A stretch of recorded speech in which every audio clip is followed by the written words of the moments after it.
access to health facilities. All right, awesome, awesome. Redistribution of wealth. Okay, all right. Different implementation, stricter implementation of laws. Absolutely, absolutely with you on that. A couple of more answers. Regular skilling, skill development. Absolutely, I think skill development is something that the government, ILO, all of these organizations and the stakeholders are working, majorly towards. That's something that is a focus for all of us in today's scenario. Absolutely. Yes. Inculcation of practical knowledge rather than the theoretical one. Practical knowledge rather than theoretical knowledge. Absolutely. A majority of engineers who graduate today are not employable, as said by the government. Correct? That means that a lot of practical skills that people need for employment are not being taught or not being taken care of. Definitely. Very, very important point. Yes. Financial inclusion. Financial inclusivity. Absolutely. Inclusion, nice. Inclusion. Could you explain that a little bit? What I mean to say that the way India is growing, so it's very necessary for them to be part of India's growth story. Correct. So they can be part of capital markets, risk capital and all that. Absolutely, absolutely. Thank you so much. All right. I'll take you through the agenda for the event today. And it's going to be a very, very exciting event. I'm sure all of you have the agenda cards in your hand, so just bear with me as I keep. Hello. Yes. Here I am. I am. Yes, yeah. ma'am. I've been professor in Delhi University. All right. And now I have taken voluntary retirement to ma'am. do something different and exciting. And the things which I could not do while being the professor there. All right. Because there is a limit to excitement also, because then things get monotonized, you know. Correct. Now the question which you are raising is how to include the 95% of the population in this growth story. In this growth story. Yes, ma'am. Now, so what I think is, like, people like us who have earned money, we can create employment for these people who are unable to find employment on their own or on the basis of their merit. So we can recognize their skills. Correct. Not necessarily the merit.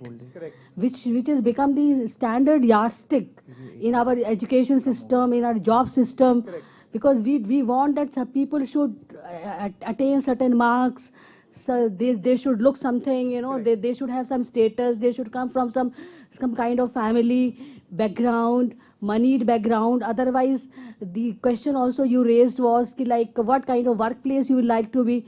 Now, those workplaces which people really aspire to be part with, they also expect a lot from the workers, right? Absolutely. So, in order to make things work, as some person also pointed out, redistribution of wealth. Correct. I also feel the redistribution of labor, the workers' skills. Correct. People are talented. They have learned a lot. So the people like us who have already worked a lot, and we can create social system, employment system. Correct. So that is the way we can really. Thank you. Yes, ma'am. Absolutely. Yeah. I think I would like to touch upon one point that you said, Yeah. and that was how we, on an individual level, can create jobs, and that is why all of us as youngsters can also pursue entrepreneurship. Correct? Something that actually creates jobs. A big trend in India today is that people are looking for government jobs, or people are looking for stable jobs. We, as the 5% or as the leaders of the nation, have to look at entrepreneurship as well to ensure that we are also creating jobs rather than just taking up jobs. And I've just gotten notice that we are going to begin our live streaming in the next 30 seconds. So we are going to be taking the handover from Colombo. And the Colombo event saw the release of an ILO Centennial postage stamp. And now we'll be live from India very, very soon. I think we're already live. Are we already live? Okay, awesome. We're going to start today's event's proceedings with a performance by Sangeeta Bhattacharya. Sangeeta is a Delhi-based singer and songwriter who's been working in the field of music for the last 8 years. She began her journey with Hindustani music, and now she also takes influences from the world of jazz, R&B, soul, bossa nova, and flamenco. And could you all join me in giving a huge round of applause to Sangeeta to come on stage? Thank you.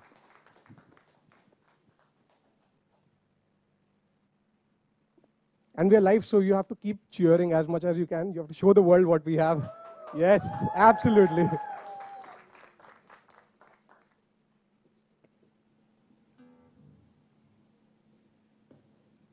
Check. All right. I guess it's a funny thing that I'm beginning the event today because I am jobless. Either way, thank you for having me, Josh Talks and ILO. Congratulations on completing your 100th year. That's quite an achievement. So in these 23 years, I have actually not played music for 8 years. I've only been learning. I've only been around for 2 years in the professional circuit wherein I've been earning money, so to speak. Today I'm supposed to be playing a few songs in our own language, which is Hindi. And I wrote this song about 2 days ago, finished it yesterday. So I'm a little bit nervous. I don't have a name for it yet, but it's about how people think everything is subjective and they're like, man, let them lead their own journey. Everything has, every coin has two sides to it. But some questions have only one answer, and that answer is based in truth, facts, and logic. So that's what the song is about. Here we go.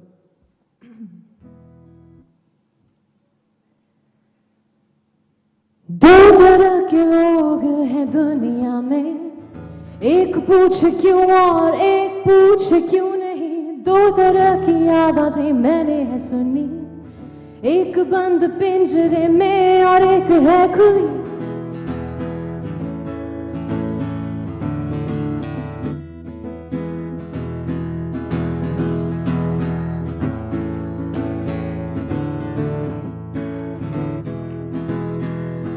दो तरह के लोग हैं दुनिया में, एक पूछ क्यों और एक पूछ क्यों नहीं. दो तरह की आवाजें मैंने है सुनी, एक बंद पिंजरे में और एक है खुली.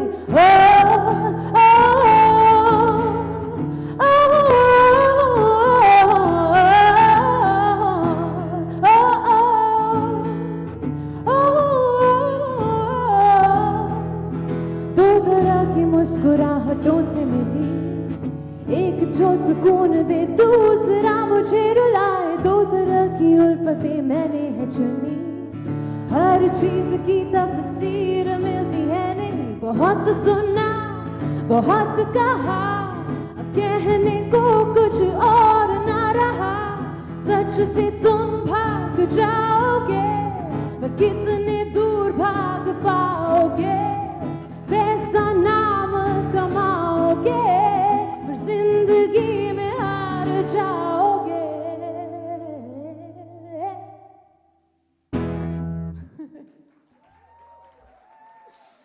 Cheers. Cheers. Thank you.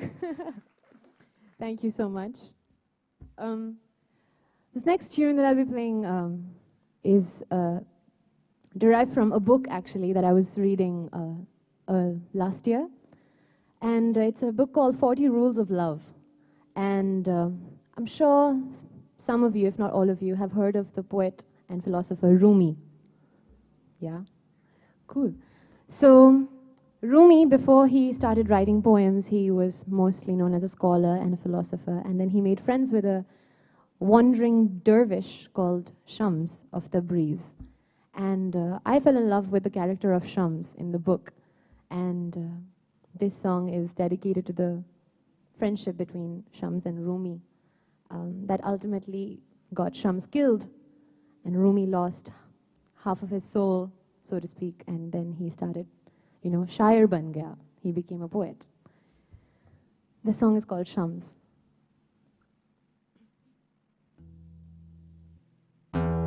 मेरा दिल है तेरी कदमों पर, उसी के आगे सर में अपना झुकाता रहा. बंदगी तो मेरी फितरत है, हर कदम पे मैं उसी खुदा का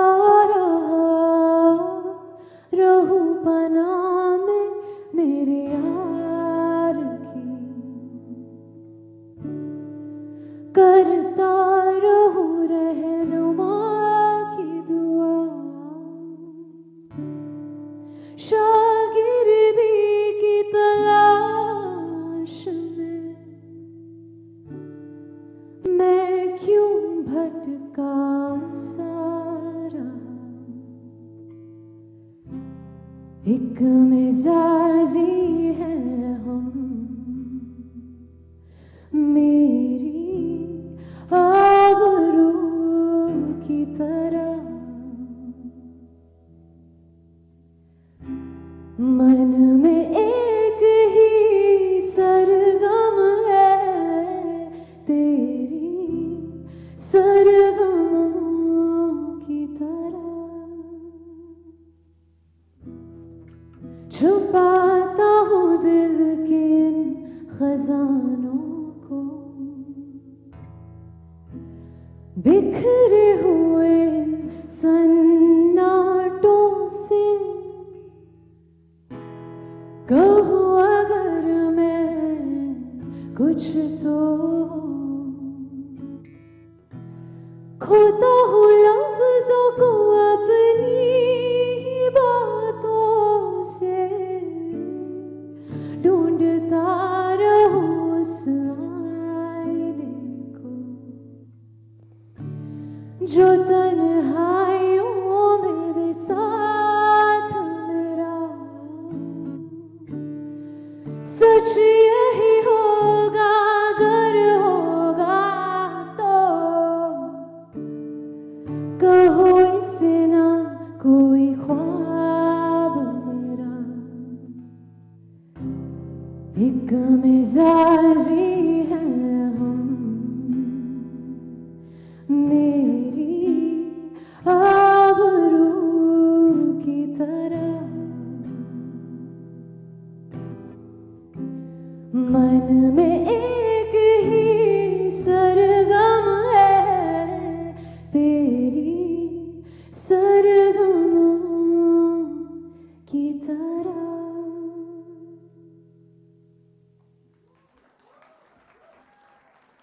Thank you. Cheers. Thank you very much. I'm not sure how much longer I have on this stage, but I don't have a job, but I do have a stage and a mic. And therefore, I think that is quite powerful. I get to speak the stories and tell the stories of other people, which I think is great. Even though I don't have a workplace, I feel like I have many, many workplaces and many, many great people to meet.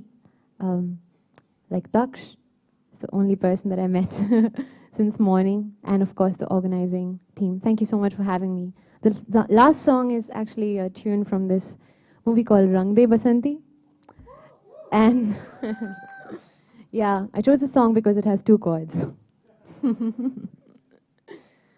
All right. And of course, I love it. Love the song. Anyway, here we go. If you know it, sing along. If you don't want it, enjoy it.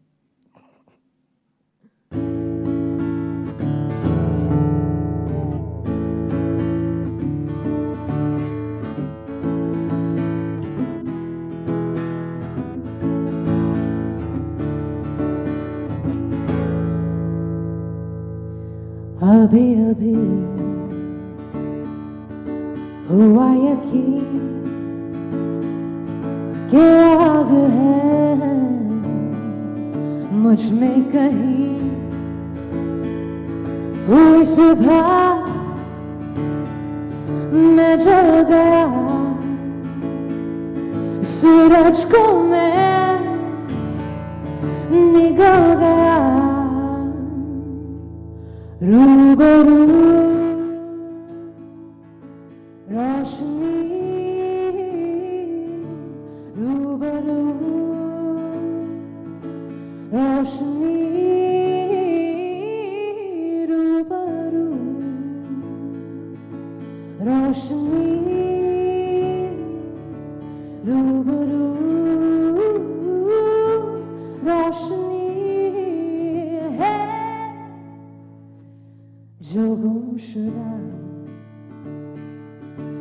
ख्वाब था वो मिल गया, वो खिल गया सितारों में बदल गया रूबरू रोशनी रूबरू रोशनी रूबरू रोशनी रूबरू रोशनी है. Thank you. Thank you so much for having me. My name is Sanjita. Please give it up for yourselves, everyone. And of course, the great speakers and performers who come after me. Thank you once again for having me, guys. Cheers. Have a great day. Thank you so much, Sanjita. I can't guarantee you the job, but I can guarantee you that you'll be ruling the charts very soon. Awesome. For everyone watching online, that was Sanjita. And we've kicked off the ILO Global Tour in India. Thank you for joining us. And it'll be a wonderful event. It'll be a wonderful 1 hour long live stream that we are going to be seeing right now. The next person who we are going to have on stage, I'm having a fanboy moment because I'm a big fan of this person. He's an Indian entrepreneur. He's an Indian internet entrepreneur. And he's the founder and CEO of Nearby.com, India's largest O2O, which is online to offline marketplace. And you guys have probably seen him on LinkedIn or on Facebook, where he does these amazing short videos about life, and especially hashtag Wariku Wednesdays. Can we have a huge round of applause for Ankur Wariku?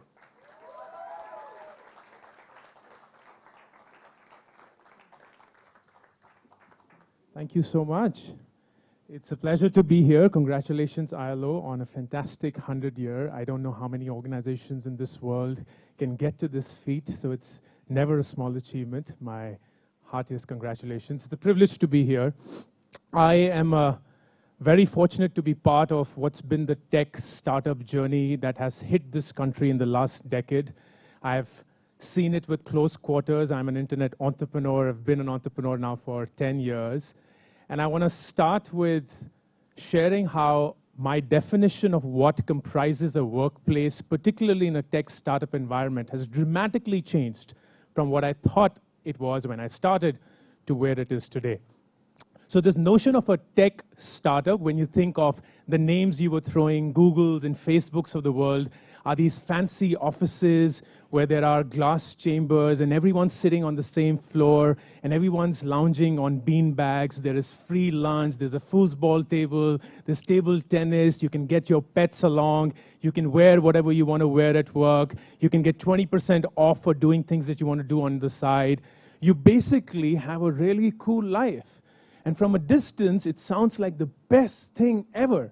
No wonder so many of us want to be working with these organizations, because they define for the millennial and the youth of today an aspirational workplace. So when I started as an entrepreneur, I felt that that was the workplace I wished to just incorporate and replicate. It was just very, very intuitive to me that I would set up an office infrastructure that replicated the coolness of these Googles and Facebooks, and everything would just happen by magic. Things would fall into place. People would give me feedback about what's going right, what's going wrong. We would find the product, we would find our customers, we would make magic happen, and things would be great. But things weren't great.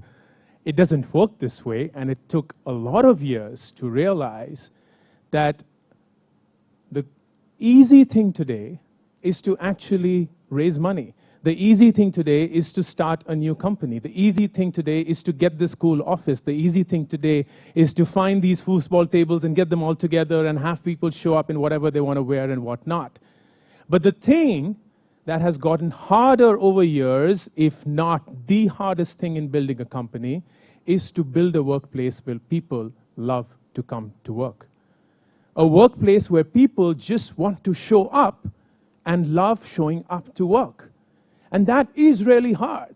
It takes a lot for people to feel right at the end of every day when they go back home after work. And if it's defining 12, 14, 16 hours of your day and thus your life, it better be the right feeling. And how many of us, for those who haven't started work, let me not be the one shattering the glass for you, but the reality is, if you think about it, collectively, the biggest misery that the world possibly goes through on a daily basis is unhappy people at unhappy workplaces. It hits all of us, and it's across the spectrum. It's not just the tech startups, but even the daily wage laborers who might be working for a small proprietor, for perhaps their own selves. How do they feel at the end of the day is what defines virtually everything. And after years of having run an internet startup and having observed people closely struggling to find what really works, I think there are three things which very rarely people talk about that come to define a workplace. And that's what I'm going to share with you. The first is trust. And trust is a very fascinating thing for me because we culturally in India are a trust deficient culture. We don't trust people easily. We are always thinking, what's wrong? In fact, we've been raised with the fact कि दाल में हमेशा कुछ काला होता है. That has come to define our interactions with people. Like, why is he being nice to me? Why is she being so nice and so polite? Like, there must be something that they're after which I have to figure out because I need to be the smarter person in this conversation. So we're always second-guessing the person opposite.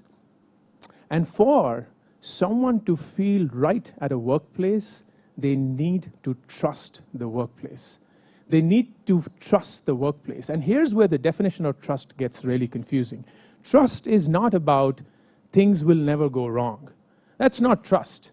No one will ever say, I trust that things will never go wrong.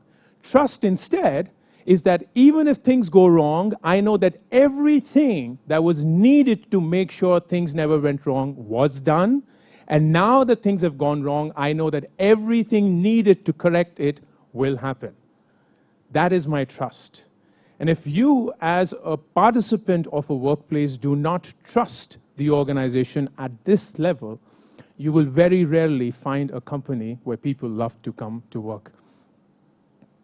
Do I trust the organization to pay me fairly? Do I trust the organization to evaluate me fairly? Do I trust the organization to not differentiate basis my gender? Do I trust the organization to not discriminate me basis where I have studied, how I look, how I talk, what was my previous salary?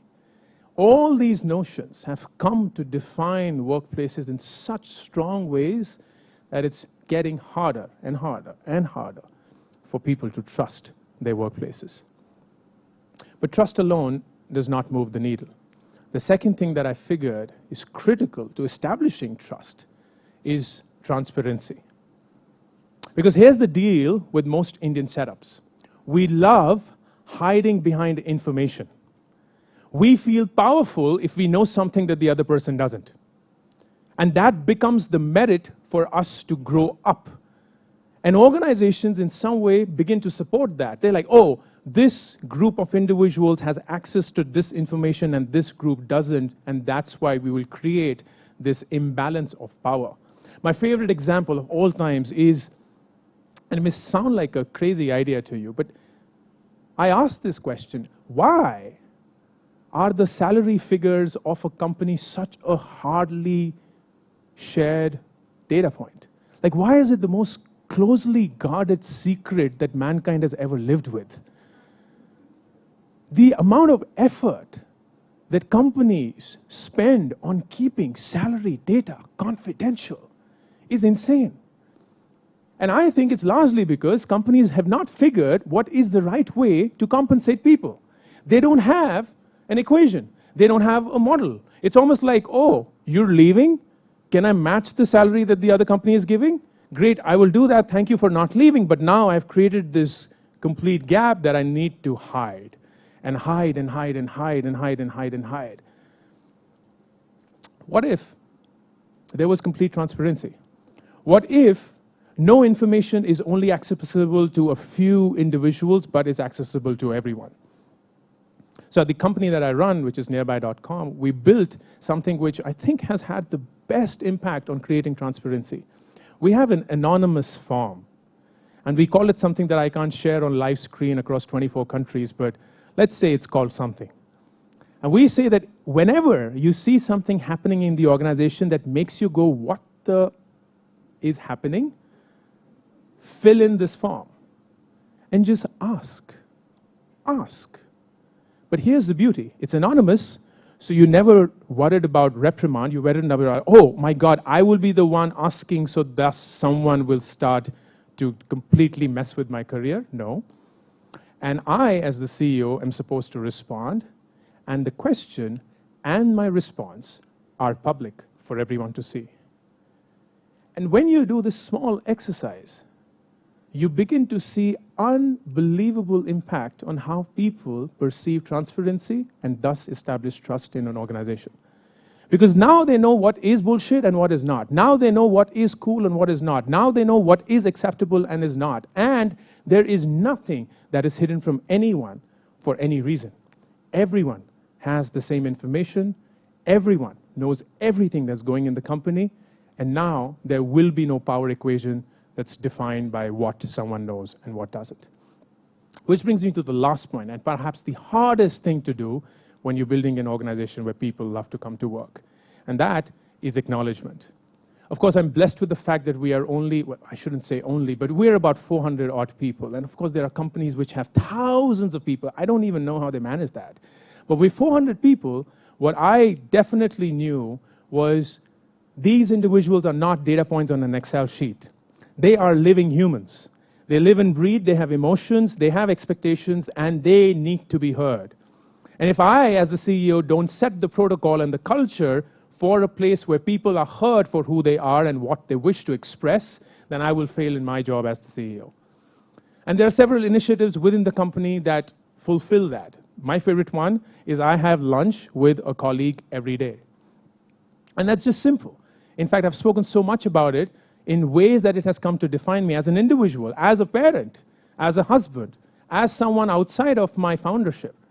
Because when people meet me for lunch, they think it will end up being a performance review, but it ends up being a beautiful admission of each other's lives. Where have we come from? What was it being raised in this setup? What have been the ways in my parents, my siblings, my relationships have come to define me? What are things that trouble me? What is my motivation? Not everyone's motivated by money, as we clearly saw. Not everyone's motivated by work-life balance. Everyone has a different one.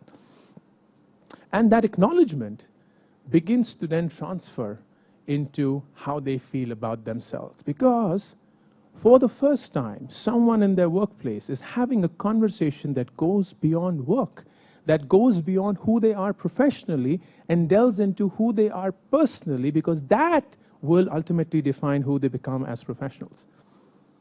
Trust, transparency, acknowledgement. In this entire journey, and it's been such a fascinating ride, I wouldn't trade this for anything else in my life. Here's the biggest realization of all. And when you are working in a company, and for those who work, you will relate to what I'm saying. For those who don't, memorize this term because you're going to use it a lot. Here is a term that gets thrown around like nothing in companies. Scale. Will this scale? How will this scale? Is this scalable? And what it means is, hey, can we do more with less? Can we hit more profits with less people? Can we hit more customers with less marketing, so on and so forth? How does this scale? And everything in a company is set up to scale. That's how a company will find its true glory and its standing. But there's one thing, according to me, that should never scale as the company grows up. In fact, if anything, as the company grows up, it should get harder, and that is leadership. By definition, leadership should never become easier as you grow. It should become harder because you're dealing with people. You're not dealing with an equation. You're not dealing with physics. You're not dealing with chemistry. You're not dealing with biology. You're dealing with an undetermined living organism, which will have its waves, which will have its temperaments, and it shouldn't be, by definition, easy for you to run a large company. So whenever there's any manager that claims that, oh, you know what, my job's getting easier as the company is becoming bigger because now I have a team that manages my team and I have a reporting dashboard and this and that, I know that manager is never going to become a true leader, because they are not troubled by the fact that now I have 100 people, not data points, to manage.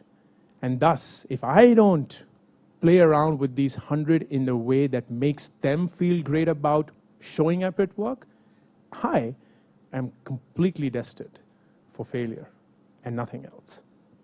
With that admission, for those who've never joined a workplace and are beginning to, it's going to be a fascinating ride. When you begin work, you actually realize a completely different side of you. And I'll leave you with just one thought, which I've shared a lot. There's so much shared about and spoken about work-life balance and how do you get this work-life balance. And I found this term always amusing, because if there's anything that I, as the CEO, would hold as my only metric I care about, is the fact that no one in my company should ever care about work-life balance. That doesn't mean that they don't have a life outside of work. It means that they don't find the need to balance. Because here's the reason why we find the need or feel the need to balance. It's because these are two different individuals we're talking about. The person who's right outside the office complex is a different person from the person who enters the office. They're completely different personalities. You're meant to behave in a different way. You're meant to act in a different way. You are this happy, jovial, fun-loving, can do anything, can take a lot of risk right outside of office. And the minute you enter, you're supposed to be this process-oriented, never say a word beyond what's supposed to, never think beyond your outside domain. Just do whatever the company and the manager expects you to. And it's not a surprise then that if you're trying to balance these two personalities, which are essentially conflicting, you will find the need to balance them. But if there was magically a way for you to be just the same person outside of work and while at work, you wouldn't need the concept of balancing it. Thank you so much. Thank you so much, Ankur. I think that was fascinating. A lot to take away from that. And no wonder Nearby.com has been named as one of the best workplaces to work at multiple number of times. And that's also a very interesting story, how that happened. So I would recommend you all to watch Ankur's Josh Talk. He talks a lot about how Nearby actually got to that position. All right, awesome. Thank you so much, Ankur. Wonderful words. The next person to come on stage is a lady who's really shattered all barriers and really broken all norms to be where she is today. She's the CEO of a big firm called Edelweiss Asset Management Company, correct? And she's been working as a CEO since 2017, and she's going to come and enlighten us about the role of women in the workplace. Can we have a huge round of applause for Radhika Gupta, ma'am? Guys, please keep it going. Yeah, absolutely.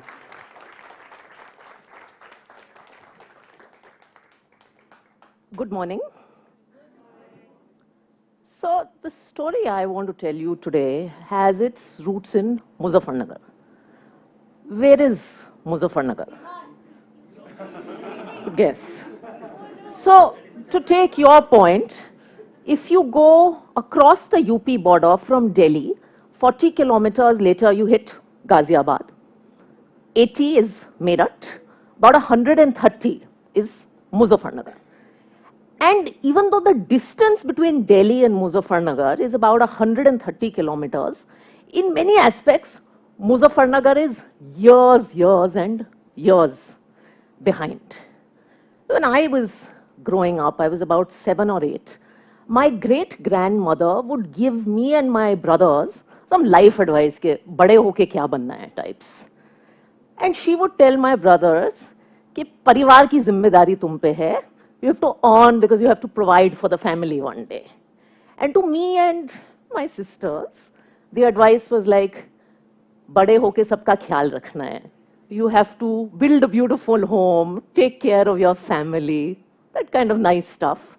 And it was not that we were not told, don't work, don't study, but there was always that subtle reminder that, listen, you know, you better know how to cook, because what will your in-laws say one day?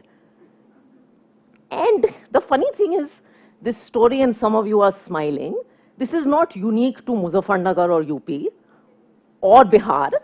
And by the way, it's not about tier 1 India or tier 2 cities in India. It's not about rural India or urban India. And it's not even about India. It's about Sri Lanka and Bangladesh and most of emerging economies, where there is this belief, you can call it belief, you can call it stereotype, you can call it whatever you want, that this is what men must do, this is what women must do. The role of the male is to go out and earn the bread, provide for the family. The role of the woman is to provide a happy, beautiful home. हमारे India में that line I love to say that लड़का बड़ा होगा तो IIT जाके engineer बनेगा, शादी करेगा एक होमली लड़की से जो घर सजाएगी, सुंदर सा घर बनाएगी.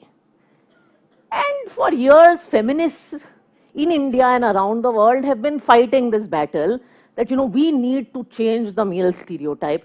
We need to get more women into CA. We need to make more women engineers. We need to get more women into IITs. And if you stand here today, actually that ratio of man to women in IIT is not 50%. It's not even 30%, right?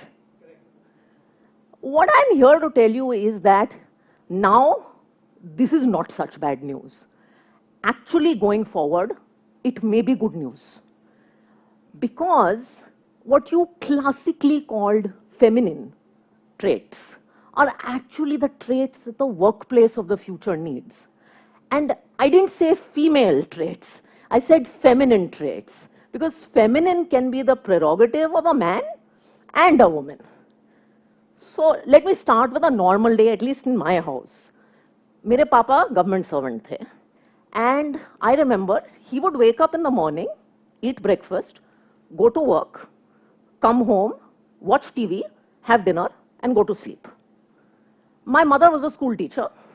She would feed all of us breakfast, pack our lunches, go to school, come back and help my brother with his school projects, oil my hair and fix my wardrobe for the next day, and then entertain all my father's guests at night, because that is what the wife of a government servant was supposed to do.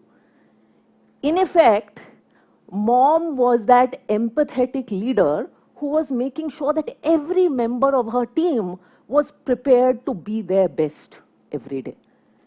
And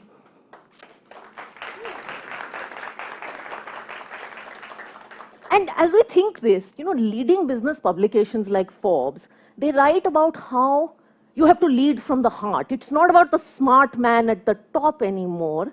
It's about leading from the heart.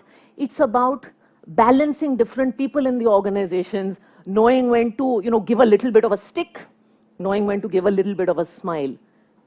Indian mothers have been doing this all their life. Many of you will remember this from your kitchens, but मुझे अपने घर में याद है that none of us ever agreed कि हमें dinner में क्या चाहिए. एक दिन मेरे पापा को मटर चावल चाहिए होते थे. उसी दिन my brother wanted भिंडी and paratha, and I wanted roti and paneer. And I remember my mother making 3 different dinners for us nearly every night till last night when I was here. When mom was sick any one of these days and papa had to cook, we knew what we would get. That was matar chawal. And you know, my father would always tell my mother कि ये सब झंझट करने की क्या जरूरत है. What was झंझट, effort, pain for a man was actually giving every one of her customers an individual customer experience for a woman. And so today's corporate world, today's workplace is about individual customer experience. Apple launched the touch screen phone. It was exciting for about 3 months until everybody had a touch screen phone. Right? Products look the same, phones look the same, cars look the same, financial products also look the same. You can't distinguish anything on product, What you distinguish it on is individual customer experience.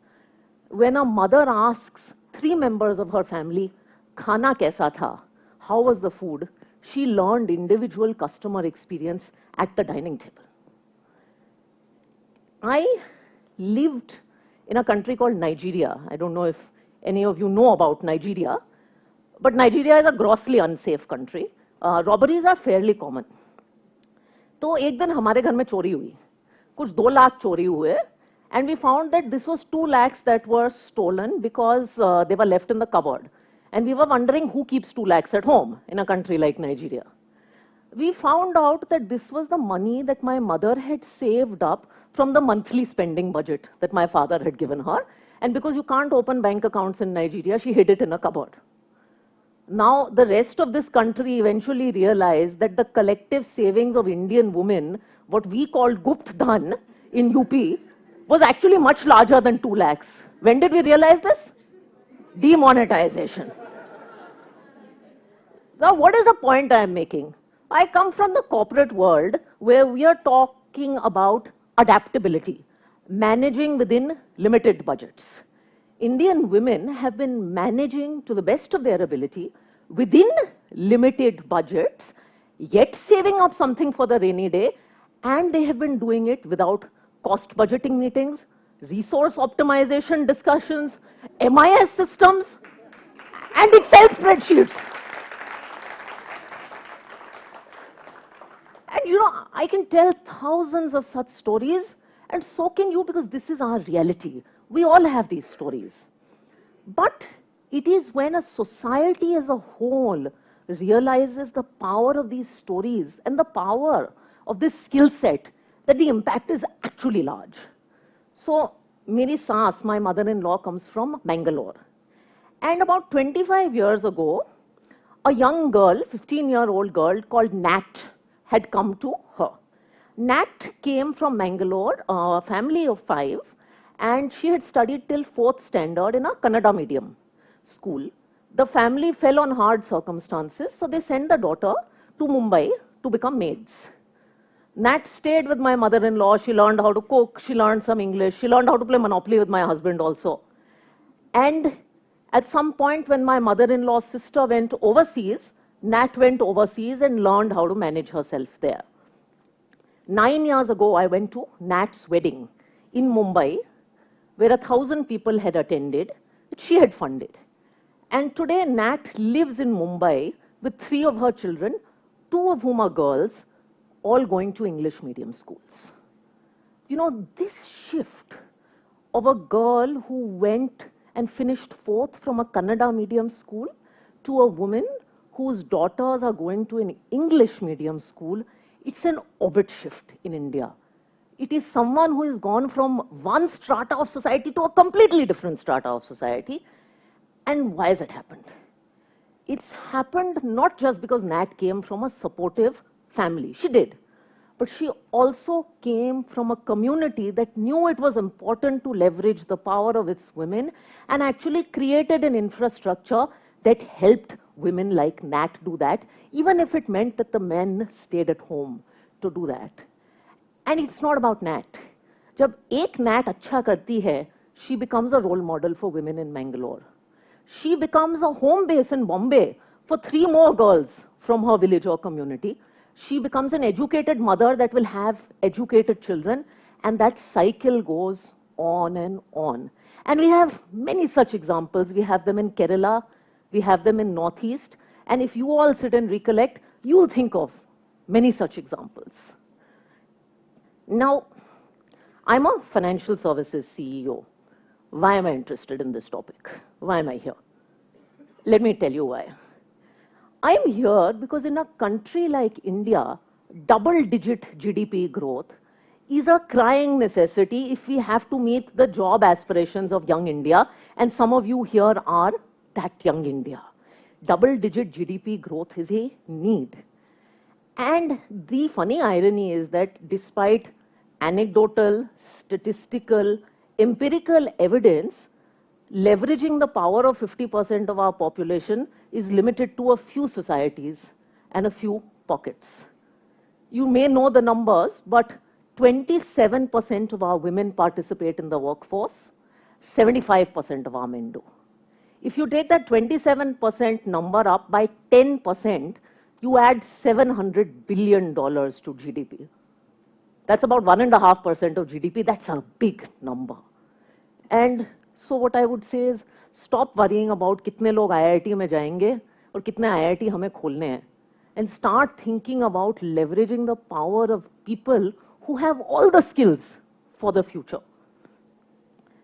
When I say things like this, it's very easy to say this is a problem that a diversity board should solve, that corporate India should solve, or that government should solve at a policy level. I disagree. I think there's something that we all as young India can do starting tomorrow. Last Friday, I went to a party in Mumbai at a 5-star hotel. A lot of CEOs were attending that party. And while I was having dinner a few hours later, to the side at the dinner table, there was a girl standing there. She was the person who had greeted everyone 2-3 hours ago, checked our names. You've all seen such girls. And she was standing there, holding her plate, completely alone. But you know, she was not standing in the corner of that room. She was standing right there in the middle. Her name is Sneha. She's 21. She's studying to be an air hostess. She lived in Bhayandar, 2 hours away from where this event was, and she does this work at night. All of us who are sitting here today are very privileged. We've all seen Snehas somewhere, girls who are just trying to break out from difficult circumstances and are standing alone in that room. And we all know what it feels like to be Sneha. Can we just take 1 or 2 such girls under our wing? You can do it in your home with the daughters of your maids and drivers, because remember, where did Nat get her first break? It was in her home.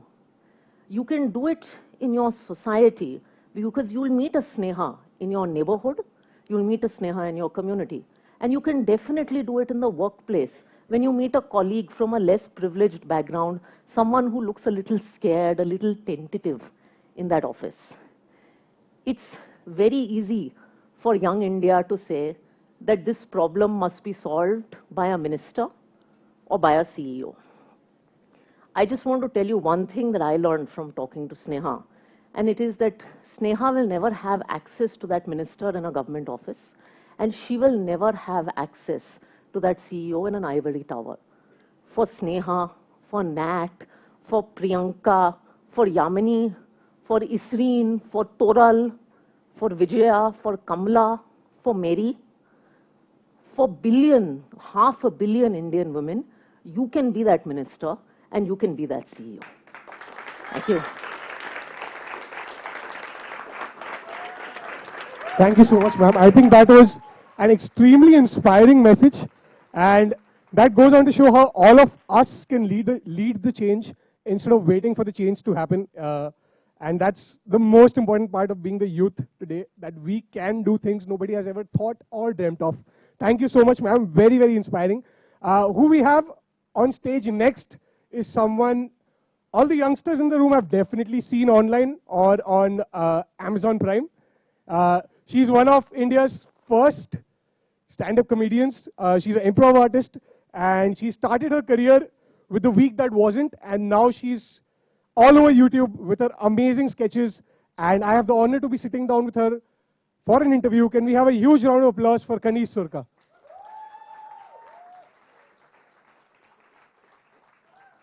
Please have a seat. Thank you so much for joining us today, Kaniz. Thank you so much for having me. Thank you so much. Okay, so I would like to start off this conversation with the Kaniz of class 10. So Kaniz in class 10 had an option of choosing between drama or accounts for her 6th subject. And her parents wanted her to take no prizes for guessing, accounts, of course. And, quote, there is no point in doing something that would not benefit you in the future. What do they say now? Yeah, I wish my parents were here to like, well done, great research, by the way. I was like, I don't even remember putting this out there. Yeah, you know, like my parents, they were worried about, you know, initially when I was young and I was like, I want to do drama, they were like, that's not, you know, that's not a career, that's not a viable career option. You know, so do it on the side. They didn't stop me from doing it. They were like, do it as a hobby, but don't do it as a subject that you'll get marked on and it'll go on your transcript at the end of your matriculation, you know. But I fought. I fought. I was like, no, this is what I want to do. I don't even want to do accounting. Like, if anything, like maybe I might go into science or the arts. I don't want to go into the commerce at all. And I kept fighting, and I made them do a lot of research. I was like, go speak to parents whose kids are doing speech and drama, and like, you guys also do the work, and I'll also get the information. And together we kind of decided at the end that absolutely. I think it turned out very well, and I'm glad. I'm sure they're happy that you took drama. They are very happy. They are. Okay, and okay, moving on to class 11 and 12. I'm going to take you chronologically. Okay. What is this? This was so 11 and 12. Your first sort of stage performances, first comedy where you played nuns and. Okay, all right. I'll skip that. What do you think were people's reactions, and did you think at that time that it could be a career when you actually went on stage, performed for the first time? No. Again, like, so I went to stage, I played a nun in one of the shows I did, and I thoroughly enjoyed it. I knew that there was one moment in the play where I was singing, and it sounds so lame, but I almost had like an out-of-body experience. And I knew in that moment that this is what I want to do. Like, I'm shining. I am my best right now. I am at my absolute best, and I want to do this in my life. Did I think it was a career option? No. Like, in my head, throughout my life, continuing into my late 20s, it was still like something I would do on the side as a hobby. Okay. So it didn't feel like I could make money out of this. Or, all right. After marriage, you wanted to pursue a conventional career. That's what you were planning to do. And that didn't quite work out. Could you tell us a little more about that and how that experience was and what it taught you, most importantly? So I got married when I was very young, which was 23, which is the age of most of you guys in this room. And I remember I didn't choose a career, but I actually wanted to be a housewife. When I was, and it was a choice I was making. I was like, I'm going to be a housewife, I'm going to be a good wife, I'm going to help my husband with his career, and I will do comedy on the side, which is what I did. I was still doing the week that wasn't every week, and I did an improv course, and I was performing twice a week, and I was like, this is great. I'm performing twice a week, and then I'm shooting once a week, and I get the rest of the time to be at home and look after my home, which is what I was taught, you know. And I didn't make me happy. I was sitting idle most of the days. And I just became a very angry person. This is just my personal story. I just became very angry, and I realized this is not what I want. This is not what I want to do with my life. And so I got divorced, not because I chose to be a housewife, but after getting divorced was when I really kind of went with, let's do comedy. All right, awesome. So you spoke about the out-of-body experience you had while on stage, and I believe that could be termed as the turning point, or sort of that moment when you realized. Could you describe that a little more for all the youngsters sitting over here? Because all of us, I'm sure, we really enjoy doing something, or at certain point or the other, we feel that, you know, this is our calling, yehi karna hai, boss. How did that feel to you, and how can all of us, like, maybe, you know, what are the signs that we can look out for while choosing something that, especially that's unconventional today, like comedy? I mean, like, I was singing, I was doing this comedic role, and I remember, I remember the moment for me was I was singing the song and I couldn't hit one of the notes in rehearsal. Throughout, we were practicing for months and I couldn't hit that A note. But when I went on stage, something happened to me and I kind of hit that A note. In my head, it sounded perfect. I'm sure if I go back and watch the video, it's going to be completely off. But something about that note, and then I immediately got a standing ovation after that moment. And my mother also came up to me after that show, because what happened was I was doing this play during my matriculation exams. And my mom, like a week before, and my mom, I was at boarding school, and she'd call the boarding school to find out how my studying was going, and every time she'd call, they'd be like, Kaneez is gone for play practice, and my mom's like, what the hell? Like, she was not happy about this. But then she came and saw the show, and afterwards she came up to me and she said, you know, no, beta, I'm so proud of you. And she's like, you know, no A is going to make me more happier than I am now. Wow, that's awesome. That's so cool. And that's when I knew that they would have my back. you know. Awesome. Very nice. Until very recently, I would say ki until like 3-4 years ago, what you're doing, YouTubing or stand-up comedy, was not even considered a real profession. Yeah. By most of India. How do you think that's changed now with the internet? And any experience that you would like to share where people actually told you, ye kya kar rahi hai? Is this even a real job? So yes, to answer the second question you asked, is this a real job? I just want to relay an incident. When I was married, my ex-father-in-law, a very conservative man, I remember we were sitting at dinner once and I was serving the food and he said, Kaniz, don't waste your time serving food. Like, go get a job. Go to an office, go maybe work with your husband. Go out and get a job. And I was like, but I do have a job. I'm a comedian. And he's like, no, that's not a real job. And I remember being so torn because I was so impressed that this really conservative man was like pushing me to go out and work in a workplace. But at the same time, so insulted that he didn't think being a comedian was a real job. I was like, hey. But yeah, that's one of the incidents that happened where someone's kind of, mentioned. And how do you think the YouTube. outlook towards jobs or unconventional careers has changed with the internet? So that's the thing. Like, in India, the comedy scene started when YouTube came. So we went, unlike other countries that build up their careers through live shows, we went straight on the internet and it just blew up. Correct. Like now we get crowds filling up. We fill up auditoriums and crowds very easily because we have that many viewers watching us. And I think it's made it also easier in the sense, like even for me as a woman, like I get to do a lot of stuff online. And I get to kind of say what I want to say and do what I want to do, almost in the comfort of my own home now. I think that's the best place to work. It is. Being at home is the best place to work. But that's what I like about the internet is that I kind of I don't feel any fear. I don't have any apprehensions about going out there and worrying about my safety. For me, again, I can do it at home. And I think that's helped me a lot in kind of pushing my career forward. Amazing. Yeah. How difficult or simple do you think is it to break into such a field today, especially so we all think that it's easier. I would say it's easier to get a conventional job than to become a stand-up comic or a YouTuber. That's my view. How easy or difficult has it been for you, and any learnings along the way for people who are probably thinking of something like this? So, if you, like, I know in stand-up comedy and comedy in general, you need to be really passionate about what you do because you will fail so many times. You will go up on stage and you will bomb so many times. And if you are not really passionate about what you're doing, about like wanting to speak to people and write jokes and do the work, you won't survive. I know that. There are a lot of people who came, they failed, and then they got scared and they left the scene. But sorry, what is you asking me? So how easy or difficult was it for you personally to get to where you are today? So I think my passion helped a lot. It definitely helped because, and it was, I joined, we a bunch of us started the comedy scene in India.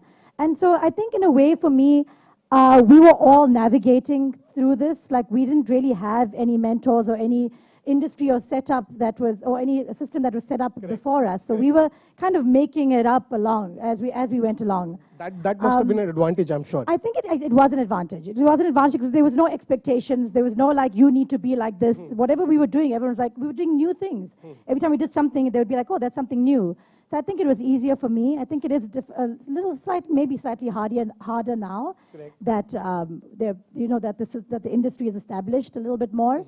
But I know for women, and I just want to say this, I really want, if you're a female comedian or you want to be a female comedian, we need you in our industry.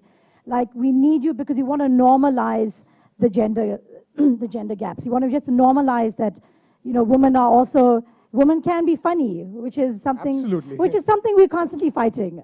Where you go up on stage and I have to spend 10 minutes kind of explaining my gender before I can get into my actual material.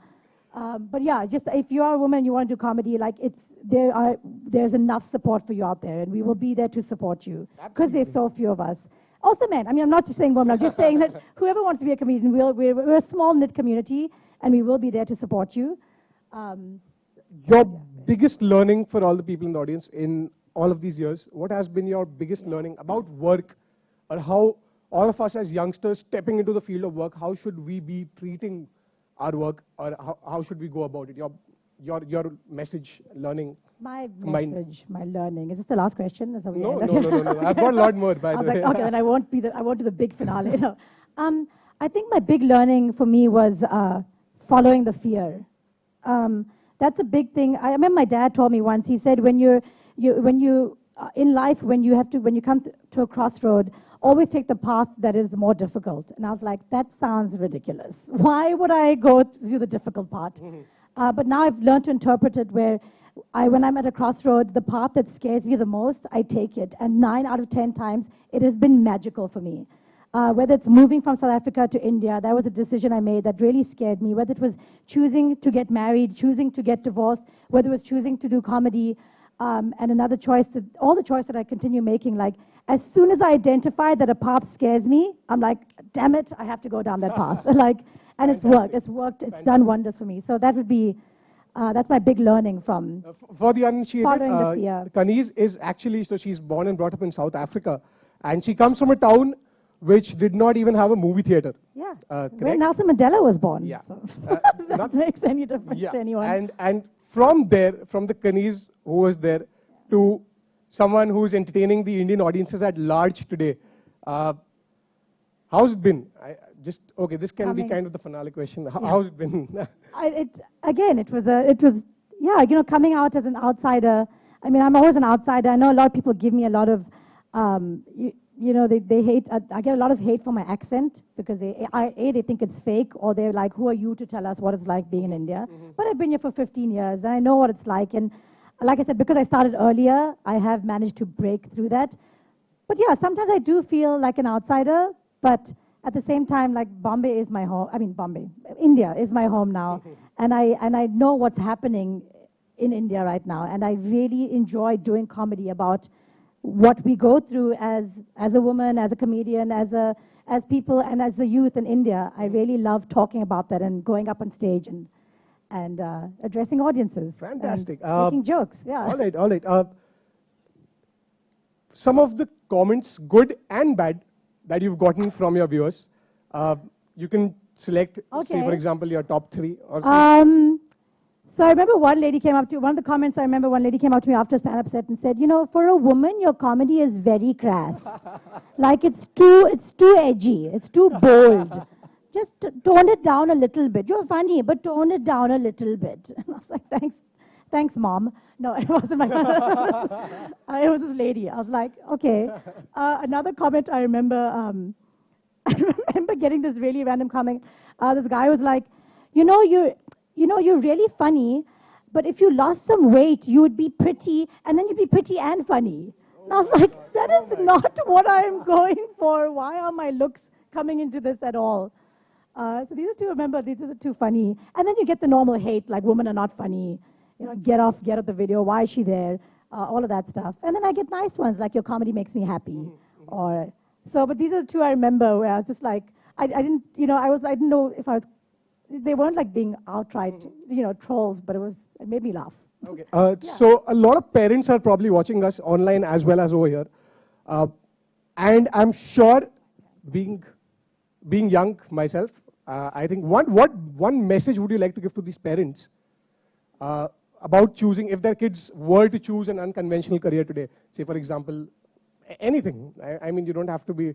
I would give the same advice to the parents, which is follow the fear. I know it comes out of fear that you don't want your kids to go, down unconventional paths, but the same advice, like magic happens there. They go out their comfort zones, they learn so much more about themselves, they push their boundaries, they grow, and so when you choose unconventional paths, like, that's where you'll really find out so much more about you. Not necessarily, but like if that's what they want to do, then let them do that. They will grow, they will flourish, and they will find out so much more about themselves. So the same advice, like follow your fear. If you're scared that your child's going down a path, let them go down that path. Absolutely. Yeah. Thank you. And when are we seeing the next Kanish Surka video online on YouTube? Oh, the General Fund Game Show should come out next month, so Absolutely. keep an eye for All that. of you should go and watch that Yeah. Next month. Thank you so much, Kanish. Thank you so much. Can we It's have a round of really applause nice for being Kanish? here. Wonderful talking to you. Thank you so much. Thank you so much. Pleasure having you. Bye-bye. That was Kanish. Can we have another round of applause for her? And for all the people who are watching online, that brings us to an end from India. Thank you so much, everyone, for watching. You'll now be watching, and for everyone over here, we're doing a handover to Pretoria, South Africa. Thank you, everyone, for watching online. And in South Africa, you'll have the President of South Africa, President Cyril, who will also be talking.